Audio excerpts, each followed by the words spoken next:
Buenos días a todos, agradecerles por estar acá. Y hoy nos vamos a centrar básicamente en una sola cosa, de qué hacer cuando falla el BCG. Les decía que la foto de arriba es un vino tomado hace poco en Sacromonte, un lugar fantástico, pasando Pueblo Edén en las sierras en Uruguay. Y la de abajo era el último vino que habíamos podido tomar sin tapabocas en Bariloche, en el asco geniturinario con los amigos de Eurotarget. Así que espero ya volver a los vinos de abajo. Y les decía que el punto de hoy es un punto que cuando uno va a las guías, parece muy fácil. Sobre todo las guías americanas indican cistectomía cuando falla el BCG. Pero si uno va a la serie de cistectomías radicales de los centros más grandes, Memorial, UCLA, solo en Miami, y ustedes ven el porcentaje de tumores no músculo-invasores que van a cistectomía, es menos del 5% de la serie de ellos. Es decir, que para mí esto es mucho cirujano de auditorio. Esto es decir una cosa que no tiene que ver después con la realidad. Yo no sé cómo será en otros lugares, pero en Uruguay, cuando uno le dice al paciente que le va a sacar la vejiga, lo primero que dice es: doctor, yo no me voy a sacar la vejiga. Y aprovecho esto de doctor no para rendir un pequeño homenaje a John Connery, que falleció en octubre del año pasado en su isla de las Bahamas con 90 años. Para mí, que soy fanático de las películas de James Bond, el mejor James Bond de todos los tiempos. Entonces, ¿qué es lo que pasa? Pasa que los enfermos no se quieren sacar la vejiga. Y esto es una realidad porque las neovejigas están lejos de ser vejigas nuevas. Habría que buscarle un nombre diferente a una vejiga, porque no es una vejiga, es un reservorio ortotópico que es incontinente por las noches en general, que necesita autocateterismo durante el día, que no avisa del deseo miccional, que necesita micciones programadas, que necesita maniobra de Credé. Por lo tanto, estamos lejos de poder sustituir la vejiga. Así que yo creo que eso de cuando falla el BCG, hacer la cistectomía, que aparece en las guías, sobre todo en las guías americanas, como el gol estándar, para mí es un cirujano de auditorio, que no tiene nada que ver por lo menos con lo que me pasa a mí en el consultorio. Entonces, ¿qué vamos a hacer nosotros? Y bueno, vamos a intentar ver qué hay de terapias de preservación. Y para mí, me ha ocurrido cuando di esta charla en Córdoba, hay dos escenarios.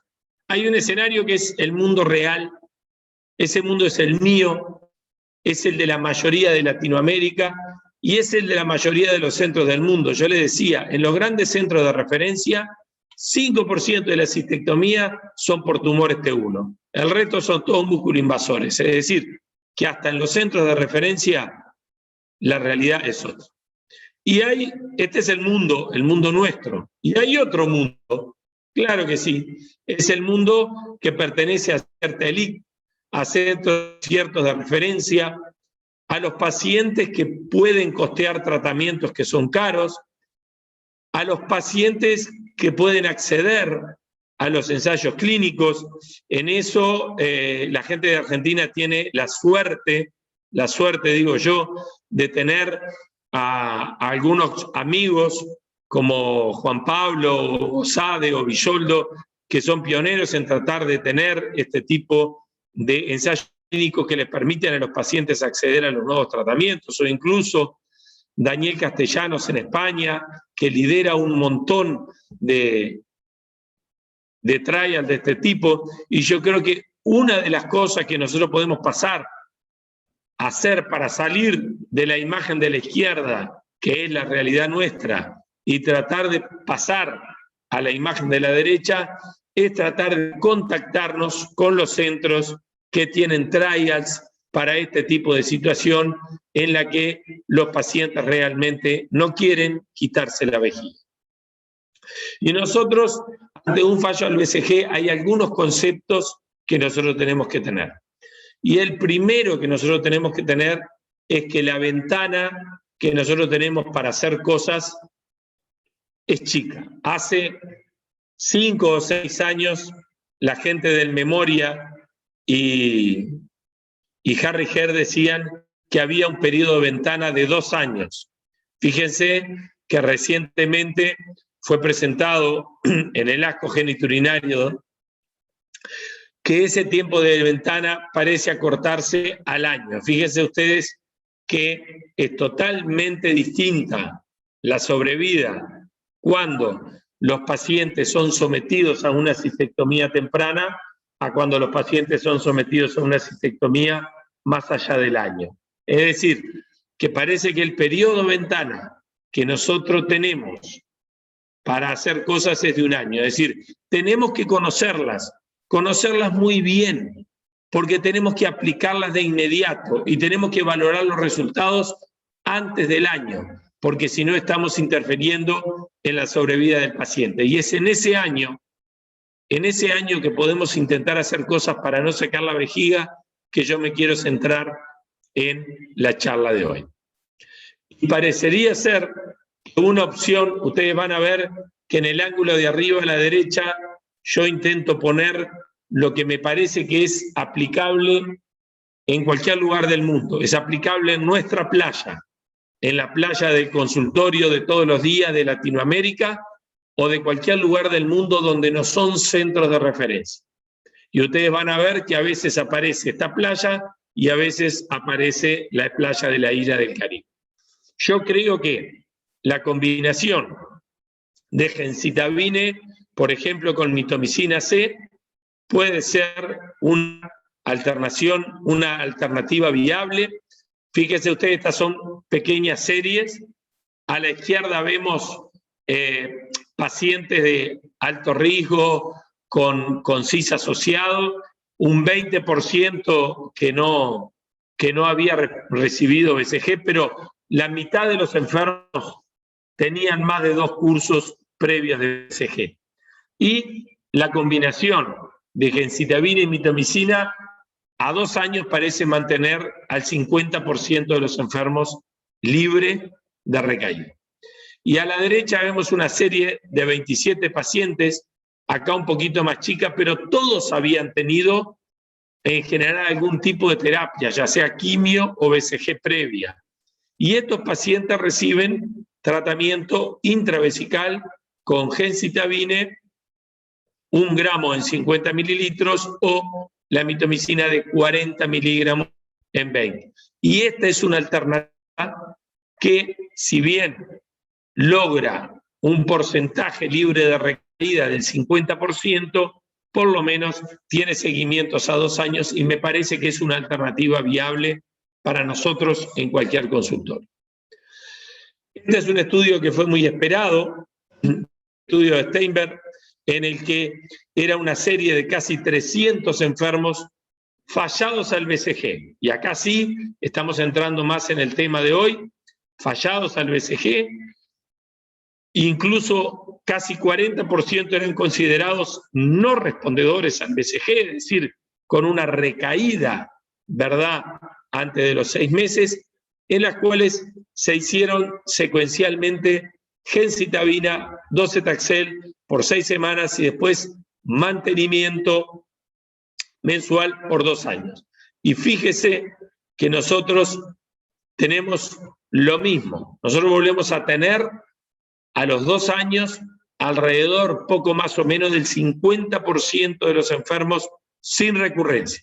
Y en estos pacientes que son de tan alto grado, fíjense que solo un 7% progresaron a enfermedad invasiva. Es decir, que es un bajo porcentaje de pacientes que progresaron y 50% de los pacientes habían logrado mantener la vejiga con 2 drogas que están disponibles en cualquier lugar.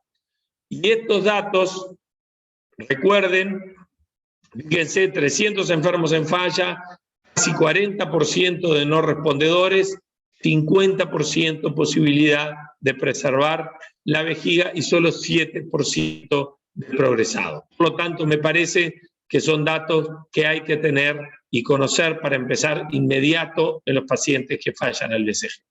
Y fíjese que los efectos secundarios, 50% de los efectos de los pacientes no manifestaron efectos secundarios, es decir, que son pacientes que han recibido BCG, han fallado, siguen recibiendo drogas en la vejiga y la mitad no refiere efectos secundarios. Fíjese, 14% solamente de pacientes de abandono por los efectos secundarios y 50% los manifiesta. Pero ese 50% que lo manifiesta, 85% los tolera, no son lo suficiente como para abandonar el tratamiento. Me parece que esta es la segunda herramienta que nosotros podemos tener en nuestro consultorio todos los días. Tercera herramienta, y esto sí, ya es un poquito para aquellos que tienen acceso a devices, ya sea el Sinergo, como es este trabajo, o podría ser el EMDA para la mitomicina C. Y este trabajo, que fíjense ustedes, el trabajo de NATIV son 111 pacientes con falla al BCG. La enorme mayoría, casi 80%, venían de fallar al BCG, siendo de un grupo de alto riesgo, y a 2 años, casi la mitad de los enfermos, un poquito más, logran preservar la vejiga. Y en la serie de AREN, que eran 80% fallados al BCG, decía acá había un 20% que a lo mejor todavía no entraba en la categoría del falla al BCG, pero eran todos pacientes de alto riesgo que podrían llegar a fallar, y a 2 años, 47% libre. Es decir, que me parece que estamos hablando que con estos tratamientos, con drogas que nosotros tenemos, o con un device que podemos conseguir para aplicar la quimioterapia intra-BCG, estamos logrando que la mitad de los enfermos conserven la vejiga. Y otra cuarta herramienta que nosotros tenemos es el pembrolizumab. Todos conocen el Keynote 057, aquel estudio de un solo brazo que estudió una corte en particular que nos interesa a nosotros, que era la corte, que eran todos pacientes con carcinoma in situ, tuvieran o no tuvieran tumores papilares, TA o T1 de alto grado, y estos pacientes que recibieron tratamiento con pembrolizumab y que recientemente estos estudios fueron validados en el ASCO 2022 y volvieron a obtener. Al año la respuesta empezó a bajar, pero fíjense que si nosotros analizamos que un 20% promedialmente de estos enfermos al año conservan la vejiga, nosotros estamos salvando 1 de cada 5. Tenemos que saber que los pacientes que no responden se notan enseguida, pero los pacientes que son respondedores a la inmunoterapia logran respuestas mantenidas. Por lo tanto, la inmunoterapia, si bien nos entusiasmó mucho al principio, ustedes se acuerdan que la medición de Keynote 057 fue a los 3 meses, respuesta completa a los 3 meses. Esa respuesta completa, que fue altísima a los 3 meses, bajó enormemente al año, pero una vez que ellos logran respuesta, esa respuesta es mantenida en el tiempo. Y eso es una cosa que nosotros tenemos que tener esperanza en la inmunoterapia. Y esto dio lugar al fase 3, que es el Keynote 676, un estudio en el cual los pacientes que tenían histología de alto grado, persistente o recurrente, después de un ciclo de inducción de BCG, estos pacientes recibían RTU o endoscopía normal y eran randomizados 1 a 1 a recibir pembro más BCG o solo BCG y mantenimiento. Estos pacientes van a recibir mantenimiento por 2 años.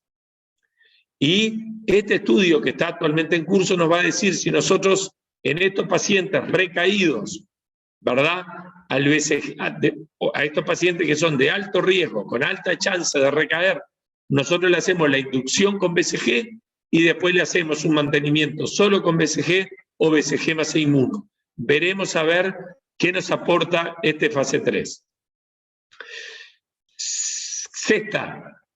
Sexta herramienta que podemos tener, el astiladrin. Bueno, el problema de esto es que ya entramos en un poquito la posibilidad de pacientes que se puedan pagar las drogas o pacientes que entran en ensayos clínicos. Ya nosotros, Villoldo nos ha explicado 1000 veces que esta es una molécula que tiene dos partes, que es un adenovirus recombinante no replicante, es decir, que este adenovirus no se va a replicar en la célula. Y por otra parte usa otro elemento que podría ser algo así como los sinergos que usan la mitomicina, que despolarizan la membrana o aumentan la membrana. Bueno, acá el SIN3 tiene la función de abrir los poros de la membrana celular y permitir que este adenovirus recombinante entre a las células. Y este adenovirus, que tiene un codificador genético para interferón alfa, lo que genera a nivel celular es un aumento de la producción del interferón alfa, y eso va a desencadenar toda la cascada de efectos inflamatorios que van a llevar a la muerte celular, y esto va a estar mediado por esta molécula. Y entonces hicieron un fase 2 con 40 pacientes no eran respondedores al BCG y que tuvieron una respuesta completa, ¿verdad?, a 12 meses, globalmente de un 32%, con una excelente tolerancia, y que dio lugar al fase 3, que el fase 3, una vez vista la muy buena tolerancia y seguridad del astiladrin, se fijó también respuesta completa a los 3 meses, igual que se había fijado para el Keynote 057, y acá subimos al 53%. Entonces estamos hablando, fíjense ustedes, de que fue positiva en el endpoint primario para la mitad de los enfermos. En los endpoints secundarios, fíjense ustedes, la respuesta fue de 24% para los pacientes con CIS, que son los peores, pero de casi el 50% cuando la recaída era con tumores papilares. Y fíjese que la progresión es menor incluso de lo que había sido con la secuenciación de gemcitabina y docetaxel, que había sido de 7%. Acá la progresión a músculo invasor fue solo del 5%. Es decir, que nosotros estamos con la posibilidad de aplicar una droga intravesical que se aplica 4 veces por año, que está a medida que van pasando los años, los pacientes van recayendo, pero si el paciente recae en papilar es de 43%, ¿verdad?, al año, es decir, andamos en torno del 50% que veníamos hablando hoy. Seguimos manteniendo la vejiga en la mitad de los pacientes, en este caso con este adenovirus recombinante unido al SIN3, que le abre los poros de la membrana y permite desencadenar, ¿verdad?, a través de la producción del interferón alfa, las cascadas que llevan a la muerte celular. Vamos a la sexta opción que tenemos, el oportuzumab. Bueno, probablemente la mayoría de ustedes, como yo, el único oporto que conocíamos venía de Portugal y era delicioso, venía en botellas. Lo cierto es que nos presentaron esta proteína que consta de 2 partes, de un sector que se va a unir a receptores celulares específicos, que son esos que están en amarillo, y otro sector que es una exotoxina de la pseudomona, y esta proteína, así constituida, se va a unir a un receptor, el EPTA, que es un receptor específico que prácticamente no se expresa en las células normales. Este EPTA está expresado solamente en las células tumorales del tejido urotelial y casi nunca en el tejido normal. Es decir, que nosotros estamos haciendo una terapia target, una terapia dirigida para aquellas células que tienen el receptor ECTA capaz de recibir esta proteína que tiene los 2 sectores. Entonces, esta exotoxina que te une solo a las células tumorales y que respeta el urotelio normal, una vez que se une al receptor adentro de la célula, internalizado por la célula, entonces ahí sí se libera la exotoxina que va a frenar la síntesis proteica de la célula y va a inducir a la muerte tumoral. La verdad que esto de tener un delivery que lleve el producto farmacológico adentro, solo de la célula tumoral, y que una vez adentro lo libere para específicamente frenar la célula proteica y inducir la apoptosis, en la teoría es realmente fantástico. Y esto llevó, ¿verdad?, a un estudio de fase 2, fue publicado en el 2012, la seguridad de la droga fue buena, los pacientes no respondedores al BCG respondían al oportuzumab y entonces dio lugar al fase 3.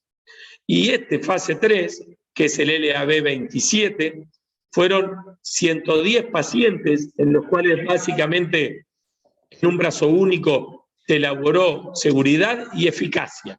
Y los resultados de respuesta a completa a 3 meses para pacientes con CIS fueron de 40%. Y si el paciente tenía la variedad papilar sin CIS, era 70%. Entonces, lo que vemos nuevamente acá, fíjense, es que estamos logrando, en este caso al año, en otros estudios ya a 2 años, conservación de la vejiga. Y en este caso, con un perfil de seguridad mucho mejor, por ejemplo, que con el pembro. Y entonces tenemos ya 6 o 7 herramientas. Y después, atrás de pembro vino Atezo, como dice Juan Pablo, y este trabajo, que fue el grupo del SOU, el 1605, es curioso porque en este estudio los endpoints primarios al principio no lograron diferencia estadística y ellos dejaron de reclutar enfermos. ¿Pero qué pasó? Agarraron el grupo de pacientes que habían reclutado y lo siguieron. Y para sorpresa de ellos, cuando siguieron este grupo, obtuvieron prácticamente los mismos resultados del pembro, que fue al año un 20% de respuesta completa con preservación de vejiga. Por lo tanto, atezolizumab está esperando con los mismos resultados en este grupo seleccionado, por más que el estudio se cerró, se siguió a los enfermos que habían sido incluidos y que al principio a 3 meses no había mostrado diferencia estadística, pero al año estaban con los mismos resultados que pembrolizumab. Por lo tanto, en la 7ª droga que probablemente va a ser aprobada y nosotros vamos a tener para intentar que los pacientes no se quiten la vejiga. Y está en curso ahora el 9UT, este estudio que por suerte lo tienen en Argentina, hasta donde yo sé, el grupo del Fleming lo tiene, probablemente haya algún otro grupo que lo tiene. Es un grupo de 4 ramas de pacientes no respondedores al BCG, que van a recibir BCG más nivo, que van a recibir BCG más un inhibidor de IDO1, o van a recibir las 3 drogas, y entonces vamos a ver si nosotros asociando al BCG drogas que ayuden al BCG por otros targets, nosotros logramos una mejor respuesta. Y esto sería, estamos hablando ya de 8 opciones de tratamiento que no incluyen la cistectomía. Fíjese que nosotros tenemos que involucrarnos en esto, porque nosotros de pembro, nadofarán y oportuzumab, 2 de ellos son aplicados intravesical. Es decir, que nosotros tenemos que hacer el tratamiento de estos enfermos. Tenemos que involucrarnos en el conocimiento de esta droga, sobre todo porque los pacientes, la verdad, que no quieren quitarse la vejiga. Y fíjese que esto es en suma de lo que fue el génito urinario último, y si bien la cistectomía radical aparece siempre como la alternativa, yo vuelvo a insistir que para mí esto es cirujano de auditorio. Esto no son lo que le pasa a los pacientes que están enfrente a nosotros. Y esto está demostrado cuando en su serie de cistectomía en centros de referencia, 5% son tumores no invasores del mundo. Pero empieza a aparecer la inmunoterapia, empieza a aparecer esta nueva manera que son deliveries de drogas de acción intracelular. Empieza probablemente a aparecer la secuenciación de drogas que nosotros tenemos, o gencitabina, mitomicina C, o gencitabina, docetaxel, o mitomicina C con EMDA o con Sinergo, es decir, podemos conseguir un device, tenemos otra alternativa más. Y a esto se va a sumar la posibilidad de ateso, y a esto se va a sumar, si es positivo, el último ensayo que vimos, la posibilidad de asociar nivo o BCG, o nivo más un inhibidor de IDO1, ¿verdad? O incluso las tres cosas. Y yo diría que recordemos lo que hablamos la primera clase, que eran los marcadores pronósticos, que si bien no están estandarizados, nosotros sabemos que si el paciente tiene bajo MB, este paciente es poco respondedor al BCG y probablemente es poco respondedor a la secuencia, pero si tiene alta carga, tiene alta chance de responder. Si nosotros tenemos la mutación del ARID1A, estos pacientes van a ir mal después del BCG, y estos pacientes a lo mejor necesitan otras alternativas de tratamiento que son las que acabamos de analizar. Si yo pido que los tumores uroteliales ya no sean clasificados solo en uroteliales de bajo grado, sino que me hagan un subtipo molecular, y el paciente tiene un luminal papilar, este paciente a lo mejor puede llegar a responder a las terapias con BCG o BCG asociada. Pero si estos enfermos tienen los luminales no especificados, si estos tienen los inclasificables, los estromales, los basales o incluso los neuroendocrinos, estos pacientes van a tener otro tipo de mutaciones que probablemente no lo hagan sensibles a los tratamientos con inmunoterapia intravesical con BCG, quizá quimio, quizá inmuno intravenoso, quizá cistectomía temprana. Y recordemos que había otros marcadores a los cuales nosotros hicimos referencia en la clase pasada, pueden ser el FGFR3 o el PIK3, o pueden ser, ¿verdad?, la metilación del RANX3, que cuando está presente está asociada a una progresión vesical. Entonces, nosotros con los datos clásicos, más los datos de los marcadores biomoleculares, más las 7 u 8 alternativas terapéuticas que acabamos de analizar, nosotros vamos a ver qué rol sigue teniendo la cistectomía temprana, que aparece como primera en la guía, pero no es lo que quieren nuestros pacientes.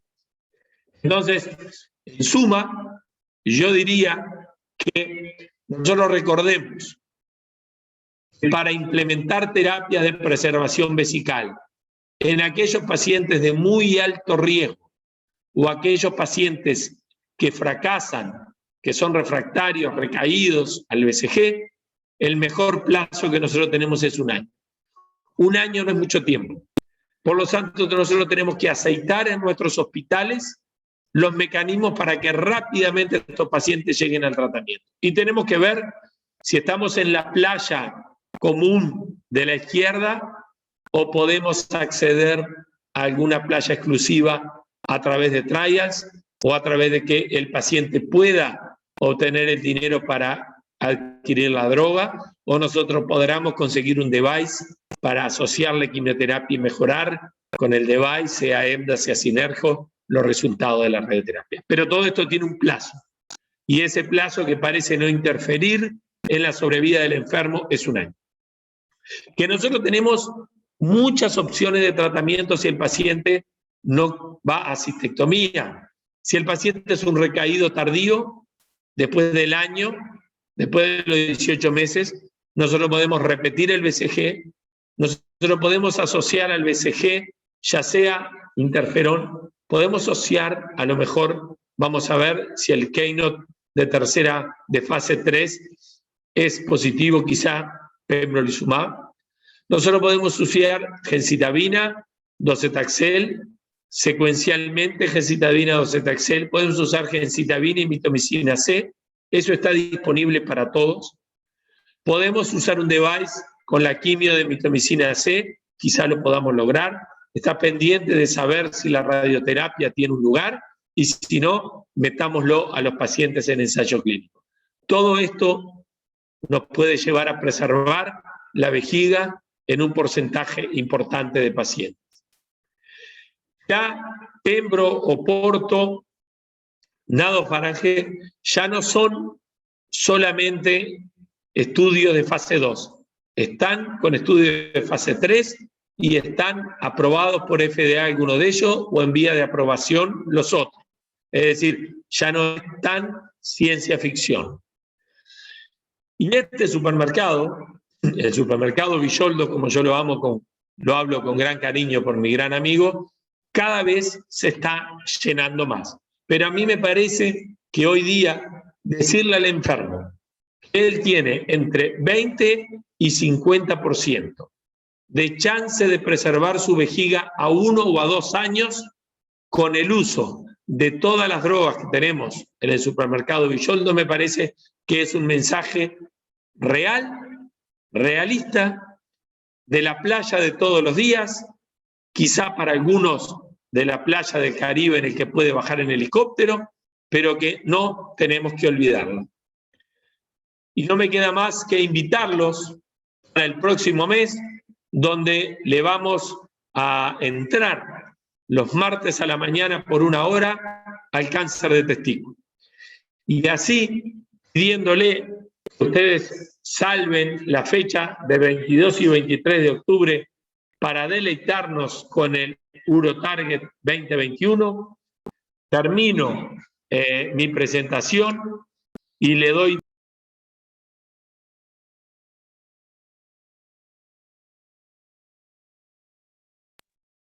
paso a aquellos que quieran hablar y en particular, si está conectado mi amigo Villoldo, yo le pediría a Gustavo que cierre esta presentación con los conocimientos sobrados que él tiene en el tema. No sé, Gustavo, si estás por ahí.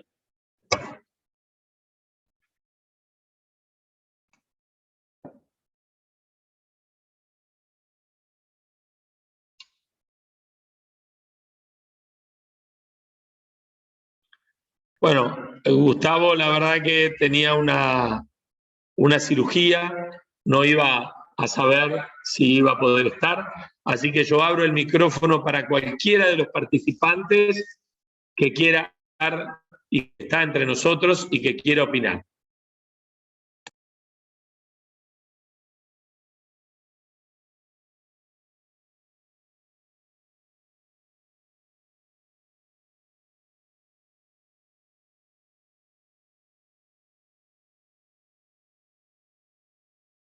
Este silencio del auditorio me mata. Este silencio del auditorio tiene 2 mensajes. Tiene un mensaje de que ya no quieren nada o tienen un mensaje de que da miedo participar, así que con nombre y apellido yo me animaría a preguntarle a alguno de los que están ahí y comprometerlos un poquito a ver qué hacen ustedes cuando falla el BCG. Profe López Laur, ¿qué hacen ustedes en Mendoza cuando falla el BCG?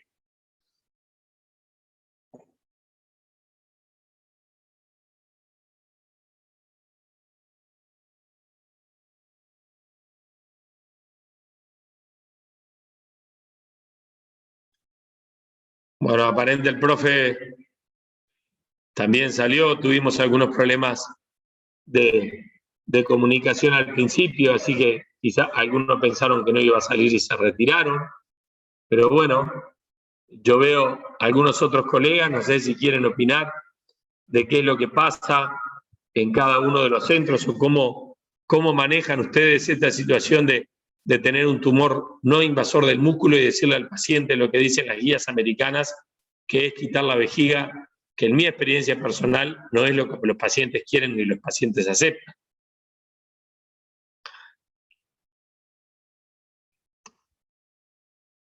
Bueno, el grupo que yo estoy viendo acá, la verdad que la mayoría son ex-residentes, residentes jóvenes o aspirantes que le puedes dar un poco de prurito, ver cómo se manejan. Pero bueno, en definitiva, si Gustavo no se ha podido conectar hoy, pienso yo que acá me hablan y me dicen, Levin, en Mendoza, me dice María Ortega, pocos pacientes, lo está diciendo por el chat, no sé si no querés abrir el micrófono y explicarnos un poquito directamente por qué en Mendoza lo que tienen es eso o cómo lo hacen, un intento de gemcitabine. Yo creo que en lo personal, en lo que por ahora parece haber más evidencia, es en la secuenciación gemcitabine docetaxel, por lo menos es un estudio con casi 300 enfermos, un estudio con 2 años, 23 meses de seguimiento medio, y que mostró poco más de la mitad de los enfermos libres de recaída. Entonces me parece que es una secuenciación intravesical de 2 drogas de uso habitual y que bueno, que tiene que mantener, eso sí, tiene que hacer un mantenimiento mensual, pero la mitad logra aparentemente preservar la vejiga, que no me parece poco. Así que me parece que gemcitabine y sobre todo gemcitabine secuencial con docetaxel es una opción que la tenemos todos disponibles en el consultorio todos los días.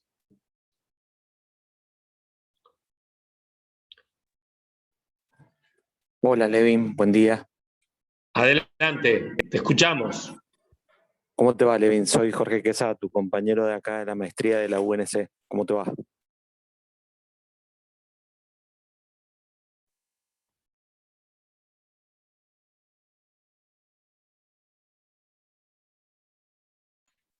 Contanos un poquito.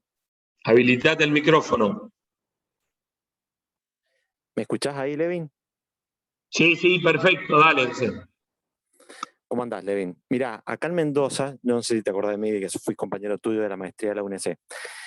Y en Argentina un poco, yo hice el fellow también en el Fleming de Buenos Aires, alcancé a utilizar lo que era la gemcitabina. Ahora los esquemas que vos estás refiriendo, gracias por la actualización. Acá en Mendoza, es decir, es poco lo que se puede utilizar porque vos, como mismo decís, la casuística de casos son pocos, son justamente, como decís, el 5% de los que van a cistectomía. Entonces, por ahí lo que se está llevando es el uso de la gemcitabina, por ahí con algunos de los oncólogos trabajando, o eventualmente también el uso de los esquemas de radioterapia, es decir, un tumor resivado de un carcinoma ureterial de alto grado. Hay algunos ensayos que se le han hecho el triple esquema, con respecto a la conservación de vejiga. ¿Me entiendo? ¿Me voy a entender?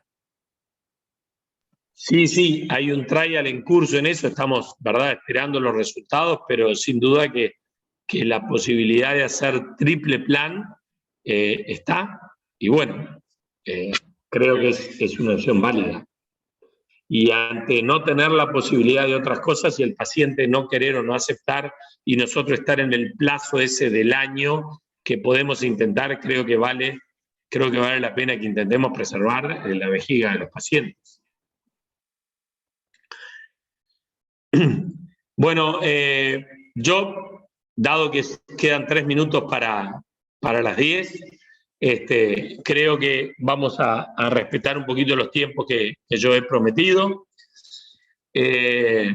Decirles que, bueno, que los amigos tucumanos también también están opinando y dice que la negativa a la cistectomía es una realidad, y bueno, que ellos todavía están lejos de las drogas del supermercado Villoldo, pero yo creo que vuelvo a insistir, que la posibilidad de tratar de hacer gencitabina docetaxel intravesical la tenemos que manejar.